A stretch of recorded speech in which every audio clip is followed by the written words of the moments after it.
Hello all. మనం ఎవరికైనా promise చేస్తే నూరైనా నూరు ఆరైనా ఆ ప్రామిస్ నెరవేర్చాల్సిందే. అది కూడా పిల్లలకి ప్రామిస్ చేస్తే కనుక బ్రేక్ చేయటం కుదరదు. వాళ్ళ ముందు మనం బ్రేక్ చేసామంటే అది రిపీట్ చేస్తూ ఉంటారు మన ముందు. సో అదే మా ఇంట్లో జరిగిన ఒక స్టోరీ మీతో షేర్ చేసుకుంటాను. వీక్ డేస్లో ఏ టిఫిన్ వేసినా కానీ తినేస్తారు, కానీ వీకెండ్స్లో మాత్రం వాళ్ళ కోరికలు ఉంటాయి. స్పెషల్గా ఏదో ఒకటి చేయాలని అడుగుతూ ఉంటారు. ఎక్కువగా మా వాడు పూరి అడుగుతాడు. సండే చేయలేదు అంటే ఆ వారమంతా అడుగుతూనే ఉంటారు, ఎప్పుడు చేస్తావు అని చెప్పేసి. ఇదేం కాదరదని చెప్పేసి వాడు సండేనే నాతో ప్రామిస్ చేసుకున్నాడు. మండే ఎలాగైనా నువ్వు పూరి చేయాలని ప్రామిస్ తీసుకున్నాడు.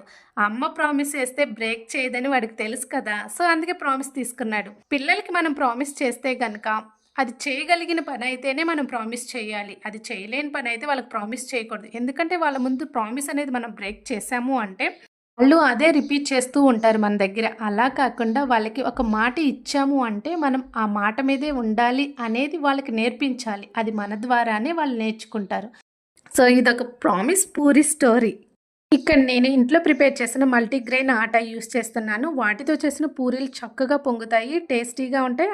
ఎలా ప్రిపేర్ చేసుకోవాలో తెలుసుకోవాలంటే డిస్క్రిప్షన్లో లింక్ ఇచ్చేస్తాను, ఒకసారి చెక్ చేసేయండి. ఈ వీడియో మీకు నచ్చితే లైక్ చేయండి. Please do subscribe my channel Satya Jannu. Thank you for watching. హ్యాపీనా? తినేసాయి ఇంకా.